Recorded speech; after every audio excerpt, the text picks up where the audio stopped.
Class 10th के chapter 5 exercise 5.3 समांतर श्रेणियों अर्थमेटिक प्रोग्रेशन का एक क्वेश्चन नंबर 3 का 8th पार्ट है। इसमें a N equal to 4, d equal to 2 and s N is equal to -14 दिया है। एन और ए एन एन और ए फाइंड करना है। तो गिवन में हमको मालूम है a N equal to 4, d equal to 2, s N equal to -14 and find करना है आपको एन एंड ए। अब ध्यान से देखिए स्टूडेंट्स, इसमें हमको ए एन भी मालूम है, तो हम ए एन की हेल्प से पहले इसका फॉर्मूला यूज कर लेंगे। Since A N equal to 4, A N equal to A plus N minus 1 into D equal to 4 हो जाएगा।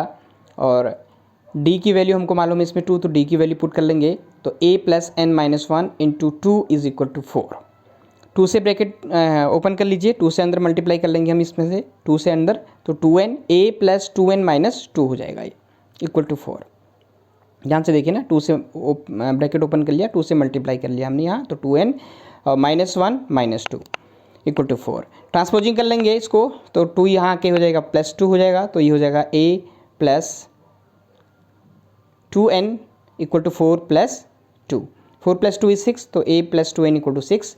यहाँ से देखिए स्टूडेंट्स आप ध्यान से, इसमें हमारे पास a और n दो वेरिएबल आगे हैं, जबकि हमारे पास दोनों की वैल्यू मालूम नहीं है। तो हम क्या करेंगे, यहाँ से a की वैल्यू निकाल लेंगे और बाद में हम जब एस एन का फॉर्मूला यूज करेंगे तो उसमें पुट कर लेंगे। तो यहाँ से हम a इक्वल टू आ सकता है हमारे पास कितना, a इक्वल टू 6। ट्रांसपोजिंग कर लेंगे 2n को, तो माइनस 2n, यहाँ प्लस 2n था, वहाँ के माइनस 2n, इसको इक्वेशन नंबर 1। एंड गिवन है हमको एस एन इक्वल टू -14, तो हम लिखेंगे since S N equal to -14 then S N is equal to, अब शॉर्ट फॉर्मूला यूज़ कर सकते हैं आप लोग इसका डायरेक्ट, क्योंकि ए एन मालूम है, तो n/2 a plus A N use किया हमने इक्वल टू -14। अब ध्यान से देखिए स्टूडेंट्स, में आपको ए एन मालूम है 4, तो हम ए एन की जगह कितना रख लेंगे 4, और ये 2 से हम लोग इसको क्रॉस मल्टीप्लाई कर लेंगे। जो ये 2 दिखाई दे रहा है ना आपको इसके n/2 में, ये 2 से यहाँ मल्टीप्लाई कर लिया, तो n into A plus A N equal to 4 equal to -14 into 2। तो मैं इसको मल्टीप्लाई कर लेंगे तो आ जाएगा हमारे पास कितना, n into A plus 4 is equal to 14 two जा 28, तो -28 हो जाएगा, -28।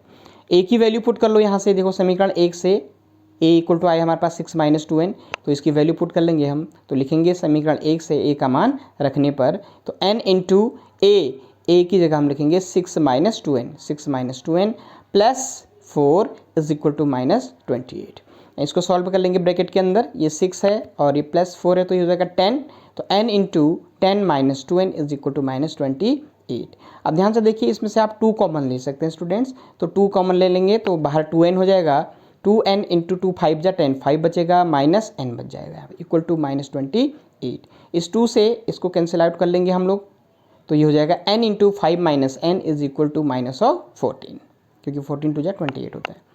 नाउ n से भी ब्रैकेट ओपन कर लेंगे, मल्टीप्लाई करेंगे n से, तो 5n माइनस एन स्क्वायर, देखो 5 into N 5n, n into minus N square equal to -14।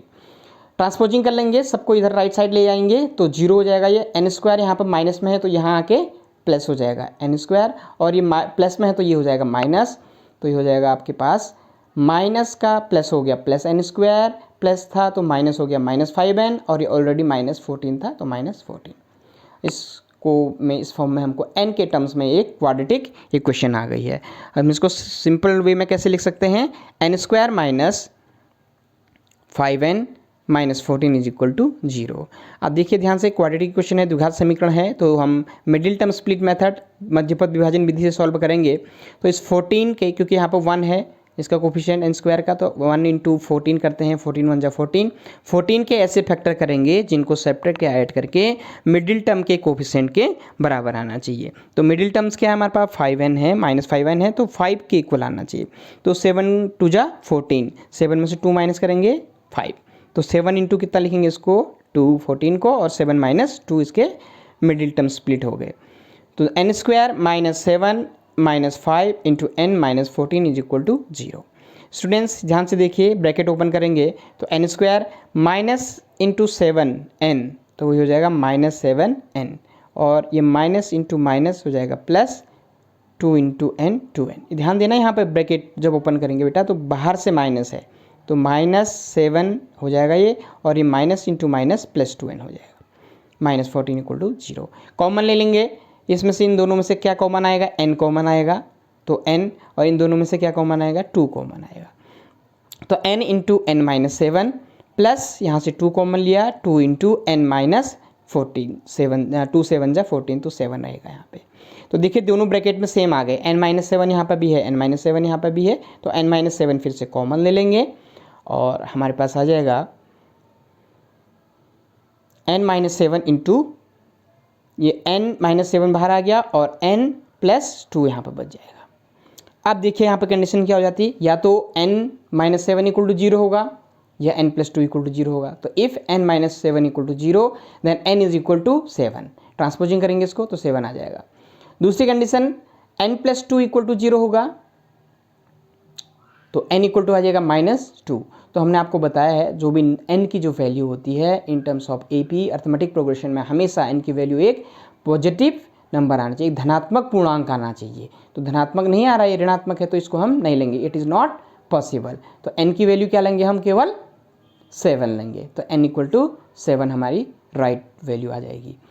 अब इस n की वैल्यू हम इक्वेशन 1 में रखेंगे तो यहाँ से a की वैल्यू भी आ जाएगी। Now put the value of n equation 1, n का मान समीकरण 1 में रखने पर तो a इक्वल टू हो जाएगा हमारे, ध्यान से देखिए, a equal to 6 minus 2 into n, 2 into 7, तो a equal to 6 minus 2 into 7, 2 7 जा 14, 6 माइनस 14, 6 में से 14 माइनस कर लेंगे तो आएगा -8। तो a की वैल्यू भी आ गई हमारे पास -8।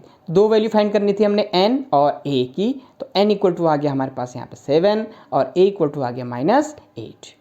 तो स्टूडेंट्स हम कह सकते हैं कि इस AP में n equal to 7 and a equal to -8। तो ध्यान देना है AP के जब भी आप क्वेश्चन बनाएं तो n की वैल्यू हमेशा एक धनात्मक पूर्णांक, एक पॉजिटिव नंबर्स आना चाहिए, और बाकी a और d हमारे नेगेटिव पॉजिटिव फ्रैक्शन कुछ भी हो सकते हैं।